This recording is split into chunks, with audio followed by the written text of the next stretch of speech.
Hologram gaming tayo ngayon mga kadip. Shoutout kay Boss Jobe natin na from Bicol pa. Montage natin ng konti yung ating project para may idea kayo kung ano yung kalalabasan ng project natin gagawin for today's video. Ang pattern na gagamitin natin ngayon ay hologram, camo, carbon fiber, and 3D hologram laser print.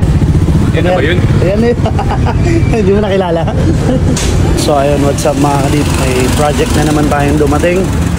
Honda ADV 150 naman to. So dito sila bossing. Hello sir. Hello po. Taga saan kayo sir? Bicol. Taga Bicol. Anong pangalan ni sir? Joben.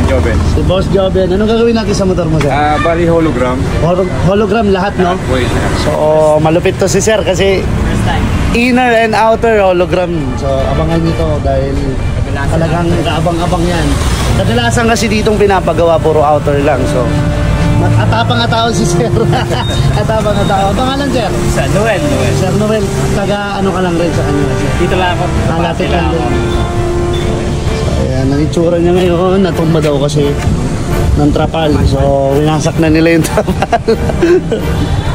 Ayan, yan ang itsura niya, makinis pa naman. Pero importante ay malapatan na natin to ng hydro dipping natin ng hologram. So sir, maraming salamat. Kami na po ng bahala. Salamat.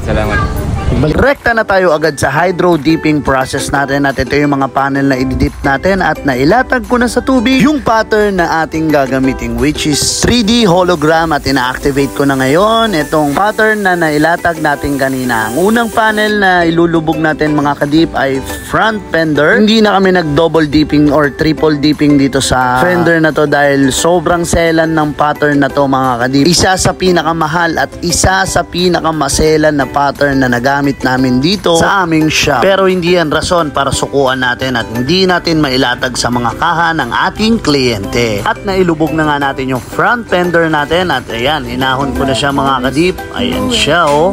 Napakaangas at napaka-solid ng pattern na to. Next panel tayo, outer fairings pa rin para makita nyo kung paano namin nilulubog. Kaya ito yung mga sample panel na pinapakita natin ngayon sa video na ating ilulubog. Alright? At ayan, nailubog na nga natin sa tubig. Dahan-dahan lang yan natin aalugin at iaahon na natin. Ito na siya mga kadip. Alright, same output at same shade siya nung hologram na una nating inilubog. Alright? Next panel tayo, pinakamalaking part sa ADV. Ito yung kanyang front side panel. Ganito po namin siya nilulubog. Sa mga nagtatanong at mga nagre-request na ating mga subscriber and followers, ito na po yung matagal yung hinihintay or nire-request sa amin. Ganitong angle po namin siya inilulubog mga kadip. Makikita nyo naman yan kung error or effective ba yung angle na gamit natin. Alright? So ayan siya mga kadip po.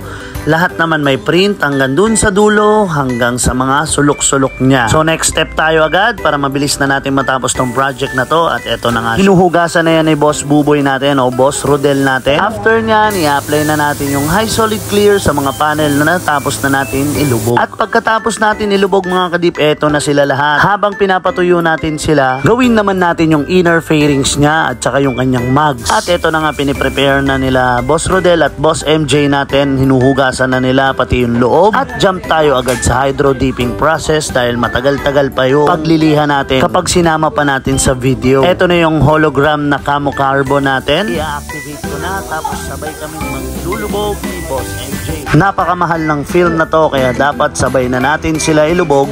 Pero dapat maiprint natin na maayos at malagyan lahat ng panel na ilulubog natin. Pwede nyo tong gawin mga kadip kung kabisado nyo na yung film at yung behavior ng film. At ayun nga, natapos na namin ilubog at piniflex na namin ngayon sa ating camera yung ating mga nalubog na parts. At makikita nga natin dito na nalagyan naman natin lahat siya ng print. Flex din ako ng mga iba pang panel na natapos na namin para mas makatotohanan. At ito na nga sila lahat ng natapos nating ilubog at hugasan ni Boss Buboy. Ganito katingkad yung rainbow effects niya kapag hindi pa nalalagyan ng final coating or ng tints. Kaya itong tinting process makikita nyo dahan-dahan mawawala yung pagka-rainbow effects niya dahil tinitint natin siya ngayon ng ating black tints. After niyan, nalubog na rin namin yung mugs pero wala lang video pero i-flex i-flex pa rin natin kahit papano. After hugasan, syempre kailangan natin yung patuyuin. At ito nga, ginagawa na ni Boss Buboy natin. Then ito naman yung final output niya after natin malagyan ng candy yellow. Rekta na tayo agad sa ating final output and interview.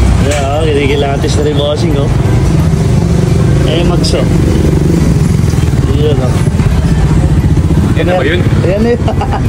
Hindi mo nakilala? Ay, itsura niya. Ayos, ayos naman. Buhang ilaw doon, ilaw. Para makita ni bossing yung reflection ng mugs niya. So sir, tapos na yung project natin. Ayun. Okay, ano masasabi mo sa kinalabasan ng motor mo, sir? Manalo. Hindi mo na makilala. Hindi na. Parate ako, sir. 1 to 10. Siyempre, 11. 11 din. 11. Oo. So, ito, hinabol lang ni sir yung mugs niya. So, pakita ko na lang sa video. Baka may shoutout si sir. Shoutout sa mga taga-Bicol. Yun. Maraming salamat, sir. Salamat.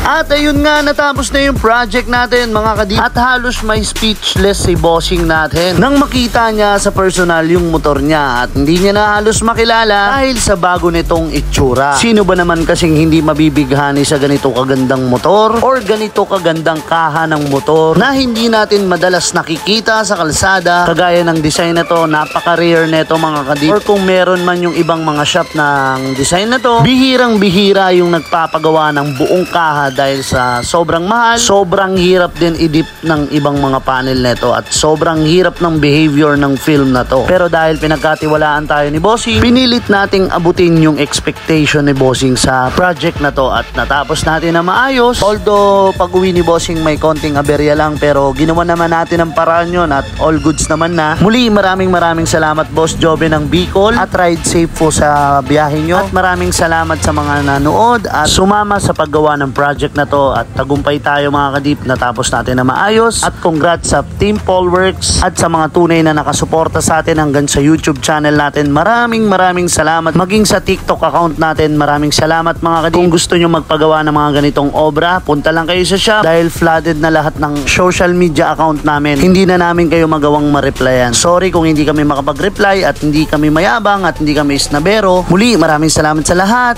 To God be the glory.